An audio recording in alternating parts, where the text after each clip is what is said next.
Hey everybody, welcome to the video for Module 7.1. Here we're going to go over most of the electrophysiology that you're going to see for this unit.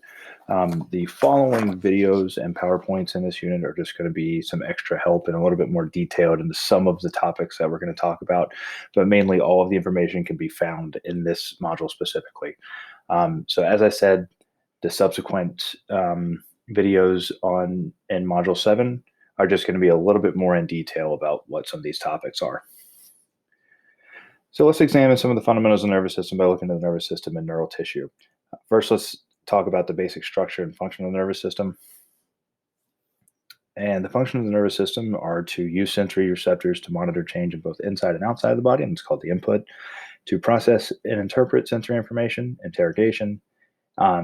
This affects a response appropriate to the stimulus, that's the motor output, and to maintain homeostasis by acting as a regulatory or control center.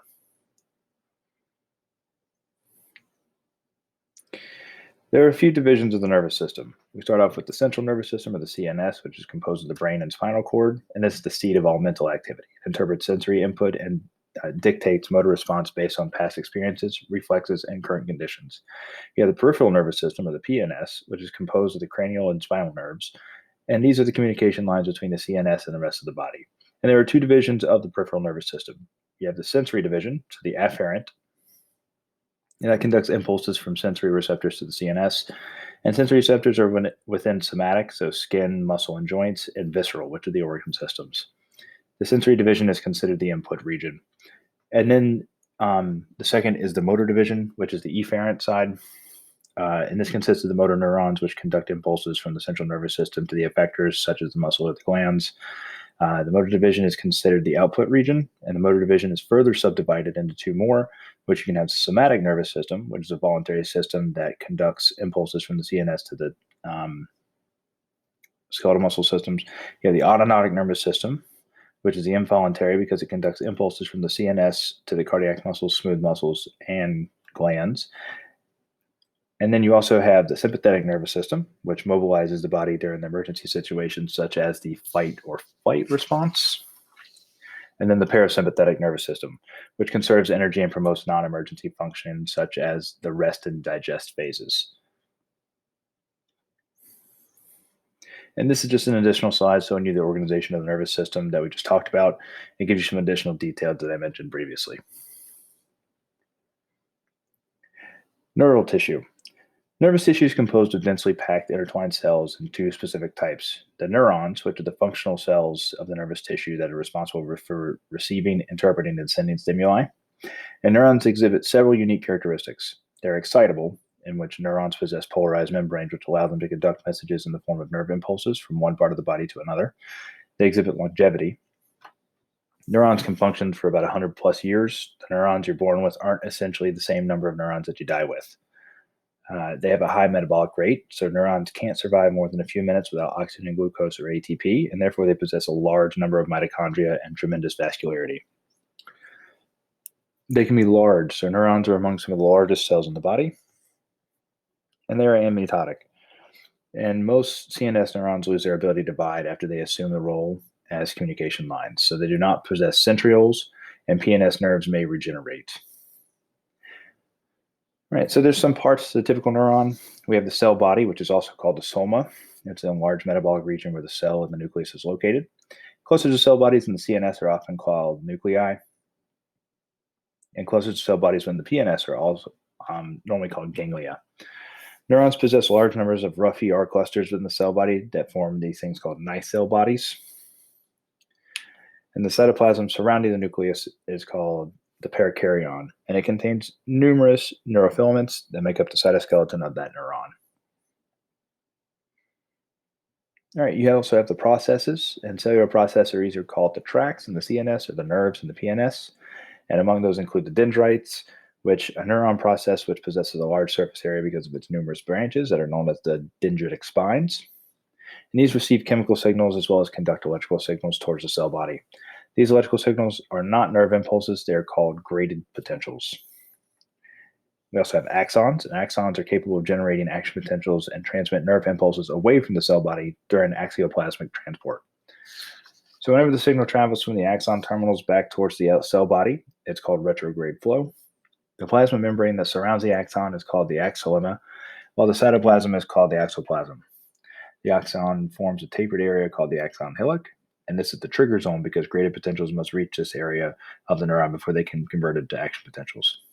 Although each neuron possesses only one axon, it may branch to form collateral axons, and as the axon approaches the next cell, many fine extensions branch and from its end that form telodendria, and each of the axon terminal, which is also known as a synaptic terminal. The synaptic terminals possess many synaptic vesicles that contain neurotransmitters, which are then used to cross the synapse or synaptic cleft that's found in the presynaptic cell and the postsynaptic cell. And there are several types of synapses. Synapses work with other neurons, synapses with the skeletal muscle cells forming a neuromuscular junction, and synapses with glands or glandular cells.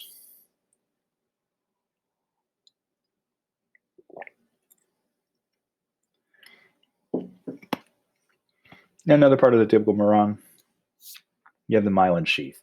And axons are also often covered with a whitish fatty, which is a protein lipoid, and segmented myelin sheath. The myelin protects and electrically insulates the fibers from one another. Myelinated fibers conduct impulses rapidly, and these form the white matter of the nervous tissue. Unmyelinated factors conduct impulses quite slowly, and this type forms the gray matter of the nervous tissue. Myelin sheaths are formed by Schwann cells in the PNS, which envelop and then rotate around the nerve fibers. The exposed portion of the Schwann cell is called the neurolemma, and gaps between the Schwann cells are called the nodes of Ranvier, which also aid in impulse transmission. And within the CNS, the myelin sheath is formed by the oligodendrocytes. Keep in mind that neurons allow for cell-to-cell communication at the synapse, and you can have a synapse with another neuron. You can have a synapse at the neuromuscular junction, or a neuroglandular synapse. And all of these will allow for cell-to-cell communication between the neurons with a neuron, a muscle, or a gland.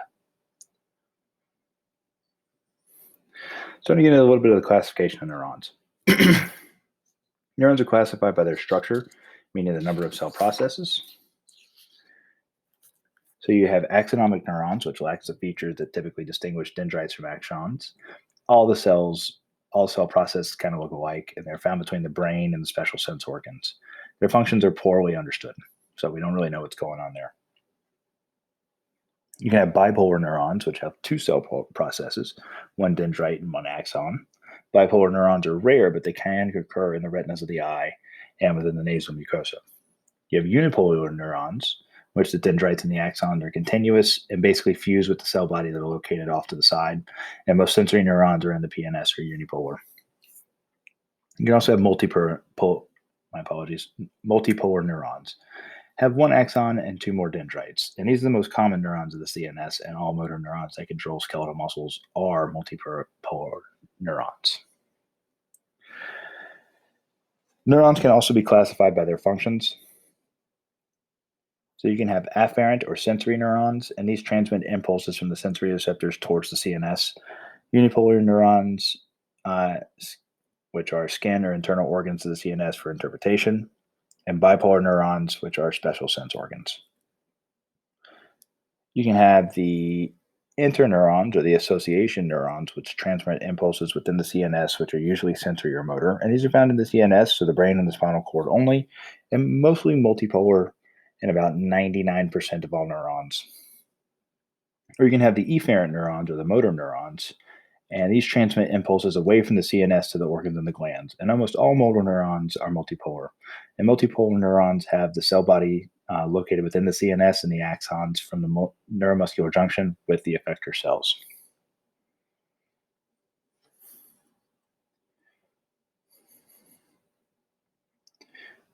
All right, a little bit about the neuroglial cells, which are often simply called glial cells.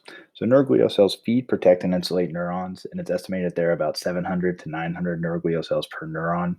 And neuroglia differs within the CNS and the PNS. So within the CNS, you have astrocytes, which make up about half of all neural volume and are star-shaped. And they possess numerous projections with bulbous ends that cling to neurons and capillaries, and therefore they serve as connections between the neurons and the blood nutrient supply.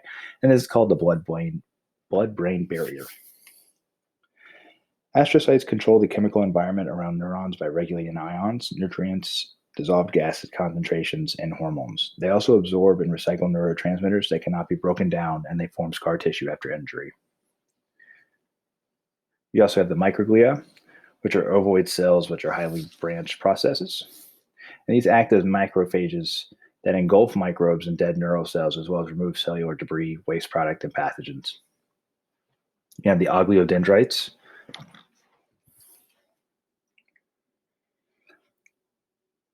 And these have few branches, at least compared to the astrocytes and the microglia. And these cells line up along the thicker neuron fibers of the CNS and wrap their extensions around nerve fibers that form the myelin sheath to insulate the neurons from each other.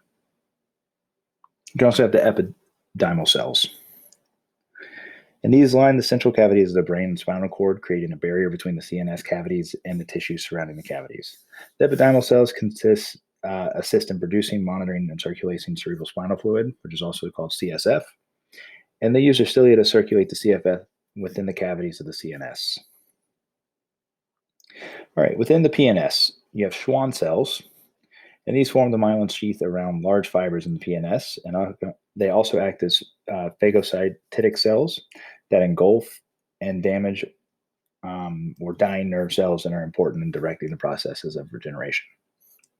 The myelin sheath formed by the Schwann cells wrapping around them and around the axon, and the inner compressed layers of the myelin, while the outermost metabolically active layer is called the neurolemma, and gaps between the Schwann cells are called the nodes of Van Meer. We also have satellite cells, and these surround the nerve cell bodies, and these may aid in controlling chemical environments around the neuron, much like the astrocytes of the CNS. Here you can see the myelin sheath and the neurolemma and the inner compressed layers of the myelin. And while you have the outermost metabolically active layer, which is known as the neurolemma, and the gaps that form between, for example, the Schwann cells, are called the nodes of Van Meer. And this is where the action potential will jump from node to node during conduction.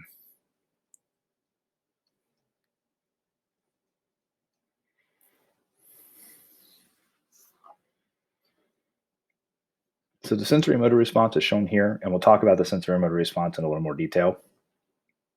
A sensory neuron, for example, we discussed how you have sensory neurons throughout the body. One in the skin is shown here that might be sensitive to temperature changes, and the graded potentials from the sensory nerve endings. If it's strong enough, can initiate an action potential. The axon of the sensory neuron then enters the spinal cord and may contact another neuron in the gray matter. And the action potential is initiated in an initial segment of the neuron and then travels up to the sensory pathway to a region of the brain called the thalamus. Almost all sensory neurons must go through thalamus on their way to the higher brain centers, with the exception of the olfaction, or your sense of smell. Another synapse passes the information along to the next neuron. The sensory pathway then ends with the signal reaches the appropriate area of the cerebral cortex. And after integration with the neurons in the other part of the cortex, a motor command is then initiated. The motor neuron will then send an action potential down the spinal cord to another motor neuron in the gray matter of the spinal cord. The axon of the motor neuron emerges from the spinal cord, and a nerve connects to a muscle through the neuromuscular junction to cause contraction of the target muscle. So this shows you the pathway from sensory afferent going towards the central nervous system, back to the motor or the efferent division to the appropriate muscle or gland. So a little bit about the neurophysiology or the function between nervous tissue. So in the body, electrical currents correspond to the flow of ions across cellular membranes. And the transmission of a nerve impulse is very similar to the process of a muscle contraction that we discussed in chapter 9 and can be more or less summed up in the following steps. So 1, the resting membrane potential or the polarized cell membrane, depolarization and the production of a graded potential, the conversion of the graded potential to an action potential, and then propagation of the action potential down the length of the axon to the synaptic terminals, and then repolarization or reestablishing of the resting membrane conditions. So the ion channels play a crucial role in establishing the ion concentrations either on the side of the neuron cell membrane. So passive or leaky channels are protein channels that are always open, which allow certain ions to pass through. And these channels are always responsible for maintaining the resting membrane potential and are located all over the cell of the neuron. You have active or gated channels, which are protein channels that open and close in response to various signals. You can have chemically gated ion channels, which are open when the appropriate neurotransmitter or chemical binds the receptor site on the protein. And these are important for depolarization and the production of graded potentials and are located only on the dendrites of the cell body of the neuron. You can also have voltage-gated ion channels, which open in response to changes in the membrane potential. And these are important for the generation and propagation of an action potential and are located only on the axon. You can also have mechanically gated ion channels that open in response to some physical deformation of the membrane surface that are caused by exposure to touch, pressure, or vibration. And remember, ions moving down an electrical chemical gradient. Here you can see some of the examples of cell-to-cell membrane and the transmembrane proteins, which can help make up the different types of channels that we just discussed.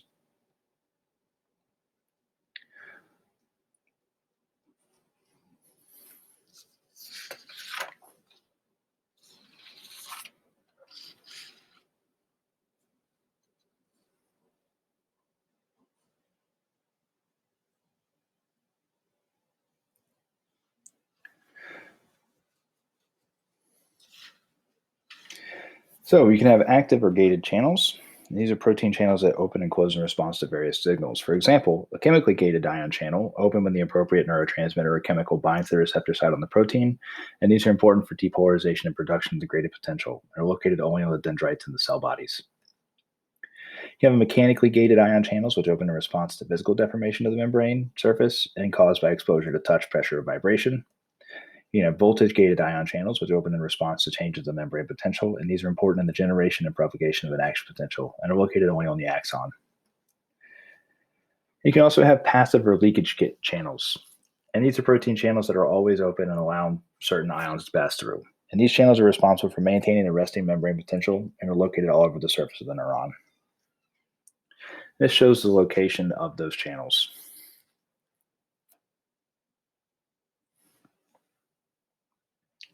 Talk a little bit about the resting membrane potential. Keep in mind that the cell membrane is polarized. So the resting membrane potential exists only across the membrane, and that is to say that the bulk of solutions inside and outside of the cell body are electrically neutral. And the resting membrane potential, as we talked about previously, is approximately minus 7 millivolts. Inside of the neuron's membrane is negatively charged, while the outside of the neuron's membrane is positively charged. Sodium is the highest concentration outside of the cell, while potassium is highest in concentration inside of the cell. All voltage-gated sodium and potassium ion channels are closed so that the neuron cell membrane is relatively impermeable to the two ions. Passive gates for both ions remain open, but movement is minimal between them.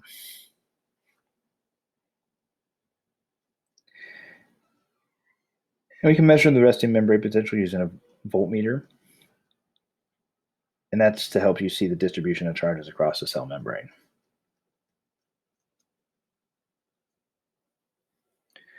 Talk a little bit about depolarization and the formation of graded potentials here. So the presence of neurotransmitter within the synaptic cleft helps to open those sodium chemically gated channels, and sodium begins to rush into the neuron down its concentration gradient. And in that local patch of the membrane, the anterior side of the membrane begins to change from a negative charge to a more positive charge, while the exterior changes from a positive to negative. And any change from minus 70 towards zero is called depolarization. As depolarization occurs, the membrane potential moves from negative 70 millivolts towards about negative 60 millivolts. And this switch in charge begins to spread across the dendrites in the cell body and is now called a graded potential. As depolarization occurs, the membrane potential becomes less negative, moving from minus 70 millivolts towards, for example, minus 60 millivolts. And this switch in charge begins, like I said, to move across the dendrites in the cell body and is now called a graded potential. And if the threshold is great enough, the action potential may ensue. And you can see some of the steps we talked about. The chemical stimulus opens the sodium channels. The sodium channels are now open. We can go through a depolarization phase. And during the repolarization phase, the sodium channels are closing and potassium channels are opening. Graded potentials do show some differences between the action potentials. And graded potentials have what we call a detrimental conduction, which means that you can see here in the bottom figure the strength of the stimulus decays as it gets further and further away from the origin of the stimulus. Graded potentials can also go in both directions, where action potentials can only go in one direction.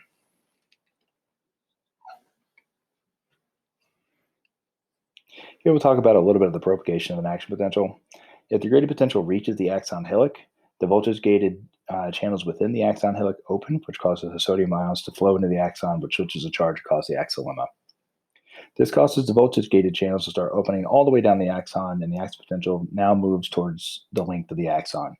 This is called the propagation of the action potential and generates a change from minus 60 millivolts to positive 30 millivolts. Once generated, an action potential cannot be stopped. This is referred to as the all or none principle. Myelin on the myelinated nerves causes the local depolarization to jump to the next node of Ranvier, and then from node to node. And this type of propagation is called salt-story conduction, which is very rapid. On unmyelinated nerves, the local depolarization must spread to the sites immediately adjacent to each other and creates a continuous conduction pattern. And this type of propagation is relatively slow. And here you can see the phases of the action potential. So hyperpolarization can sometimes occur because potassium channels are slow to close, so that the membrane potential can actually go below minus 70 millivolts. Now, during the repolarization phase of an action potential, the removal of the neurotransmitter from the synaptic cleft causes the sodium channels to close so that no additional sodium enters the cell, and that's what's occurring in step 4 here.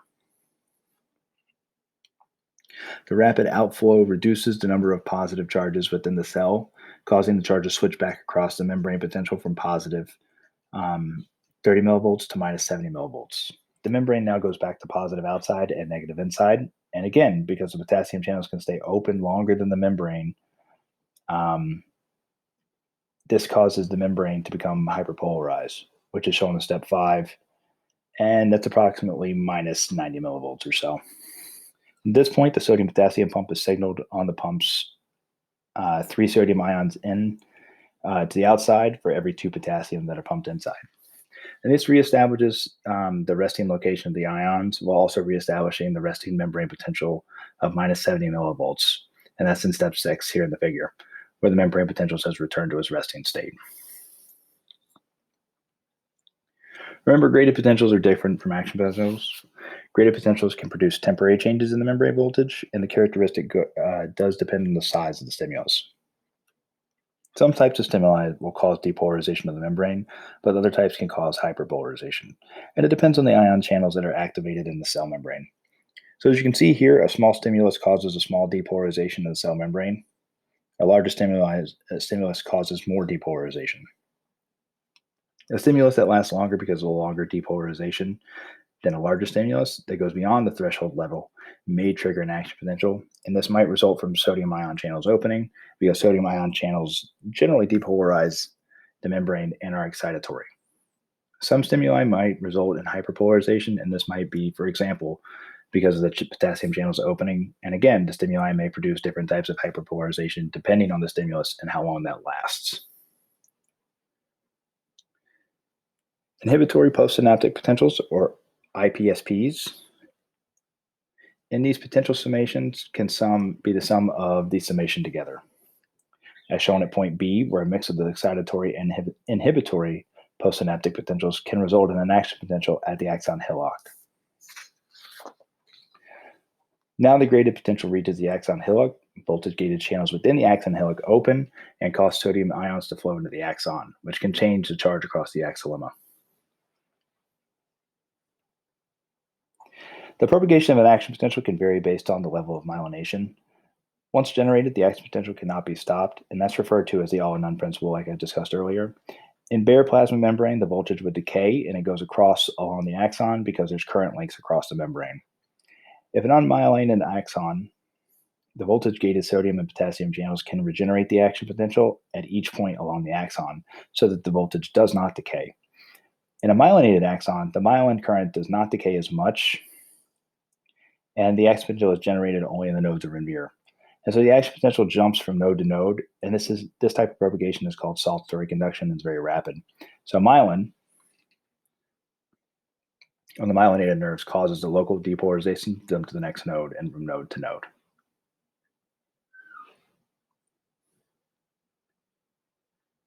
So we've gone through some of the steps of the neurophysiology, where we've examined some of the resting potentials and what stimulus can produce a neuron in the soma or the cell body to form some of the graded potentials, which may sum up to produce the action potential, and is there the transmission of effects in the postsynaptic cell, where the information is passed by the neurotransmitter traveling across the synaptic cleft. So let's look at some of the postsynaptic processing after that. The next effect from the summation of all neurotransmitter effects can be the excitatory postsynaptic potential, which is known as EPSP, with depolarization. And again, this would result in possibility of the sodium channels opening, which are excitatory and depolarizing, or inhibitory postsynaptic potentials, IPSPs, with graded hyperpolarization from the potassium channel's opening, which is generally inhibitory.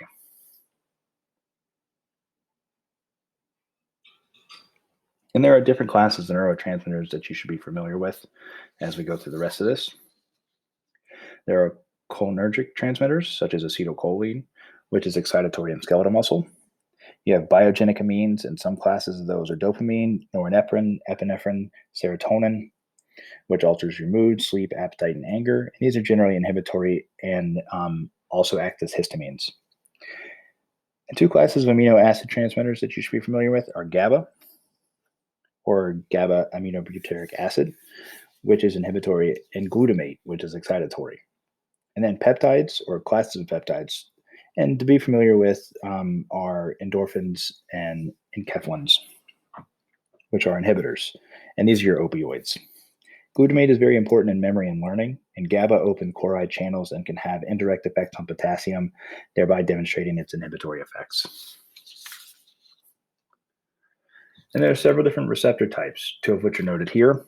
An ionotropic receptor in a channel that opens a neurotransmitter when it's bound to it, and a metabotropic receptor causes the metabolic change in the cell when the neurotransmitter is bound to it. So in this case, after binding to a G protein, which is associated with the receptor, it hydrolyzes GTP and guanosine triphosphate and moves the effector protein. And then the G protein contacts the effector protein and a second messenger is generated, sometimes cyclic AMP. Second messengers can often go on to do many biological things within the cell. It can also cause changes in the neurons, like opening or closing ion channels, and can have an impact on the metabolic changes or changes in gene transcription. There can also be a cascade of events at any time a second messenger is activated.